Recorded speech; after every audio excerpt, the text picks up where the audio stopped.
Hello friends, welcome back to my blog. আমি মহুয়া আর আমি নিয়ে এসেছি তোমাদের সঙ্গে আজকে নিয়ে এসেছি একটা আলু পরোটার একটা রেসিপি। তো আমি না এর আগে অনেকবার আলু পরোটা ট্রাই করেছিলাম, কিন্তু আমি না ঠিক মনের মতো করে আলু পরোটা করে উঠতে পারি না।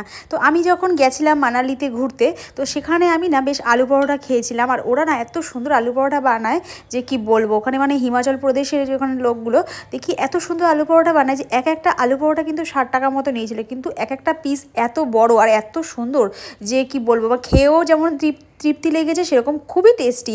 আর ওরা না আলু পরোটার সঙ্গে কি দিয়েছে জানো? দই দেয়নি, কিন্তু ওরা দিয়েছিল অ্যাকচুয়ালি মোমোর যে চাটনি থাকে না, সেরকম ঝাল ঝাল একটা লঙ্কা দিয়ে যে চাটনি থাকে, ঠিক সেরকম একটা চাটনি দিয়েছে। তো সেই আলু পরোটা খেয়ে আমার তো মন ভরে গেছে। তো এর আগে আমি যখনই আলু পরোটা বানাই তখনই না বেলতে গেলে ফেটে যায়, তারপর অনেক সমস্যা হয়। তো আমি আজকে তো ডিসাইড করেছি যে আমি তো বানাবোই, তো দেখি কীরকম হয়। তো আমি না এইটা খুব সুন্দরভাবে বানাতে পেরেছি আর সাকসেসফুল হয়েছি বলেই তোমাদের সঙ্গে রেসিপিটা আমি শেয়ার করলাম। তো প্রথমেই তুমি দেখতেই পাচ্ছ তোমরা যে আমি এখানে ময়দা আর আটা একটু মিক্স করে নিয়েছিলাম। তার মধ্যে কিছুই দিইনি, যেরকম সামান্য একটুখানি লবণ দিয়েছি, একটু জোয়ান দিয়েছিলাম, আর এই সামান্য একটু চিনি আর হলো গিয়ে সাদা তেল দিয়ে ভালো করে ময়ামটাকে ভালো করে মেখে নিয়েছিলাম। তো মেখে নিয়ে ওটাকে আমি কিছুক্ষণ জানো তো রেস্টে রেখে দিয়েছি, প্রায় আধা ঘন্টা মতো হবে।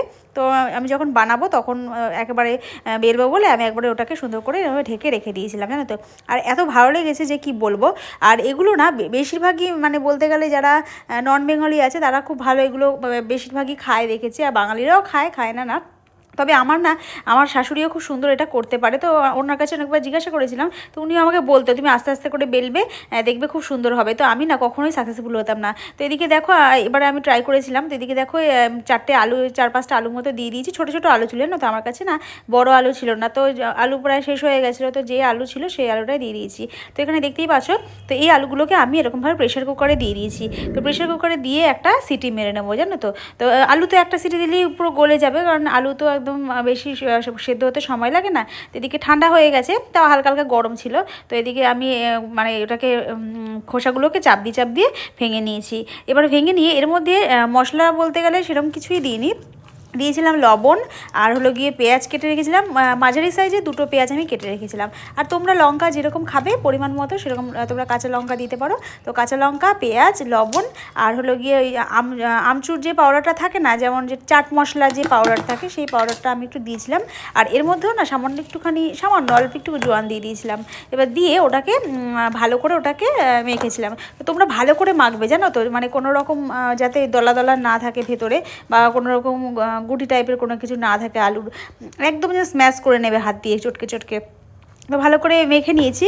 এবার মেখে নিয়ে এবারে যে মানে লেচিটা বানাবো সেটা কিন্তু বেশ বড় সাইজের করতে হবে, মানে ছোট করলে হবে না। আমি আগে ছোট করতাম, আর যখনই পুর ভরতাম তো তখনই ফেটে যেত। তো ওইটার লেচিটা যেন অনেকটা বড় সাইজের হয়, ঠিক আছে। মানে এরকম বড় সাইজের লেচি কেটে নিয়েছিলাম, আর তার ভেতরে এরকমভাবে হাত দিয়ে আর কি, যেমন ঠিক পুলি পিঠে বানায় না ওরকম টাইপের গর্ত করে নিয়ে হাত দিয়ে চেপে বেলে করবে না, হাত দিয়ে চেপে বড় করে একটুখানি গর্ত করে নিয়ে এবার তোমরা যেরকম আলু দেবে সেই বুঝে দেবে, দিয়ে আর ভালো করে হাত মুড়ে নিয়ে ওটাকে গোল করে নিয়ে আর হালকা হাতে বেলেছি। মানে মাঝখানে প্রথমে প্রেশার দিইনি, মাঝখানে প্রেশার দিলে কি হবে, ফেটে যাবে। ওই জন্য আমি প্রথমে আস্তে আস্তে করে আলগা করে সাইড দিয়ে বেলে তারপরে ওটাকে ছড়িয়েছি। তো দেখতেই পাচ্ছ মোটামুটি বড়ই হয়েছে। তো এবারে দেখো তাওয়াটা গরম হয়ে গেছে, তাওয়াতে দিয়ে আমি এরকম প্রথমে কী করছি বলো তো, প্রথমে তেল দিয়ে ভাজবো না, তো হালকা করে ভেজে তুলে নিয়েছিলাম। তুলে নিয়ে তারপর ওটাকে তেল দিয়ে রিফাইন তেল দিয়ে ভেজে নিয়েছি। তো দেখো এখানে মোটামুটি খুবই সুন্দর লাগছে দেখতে,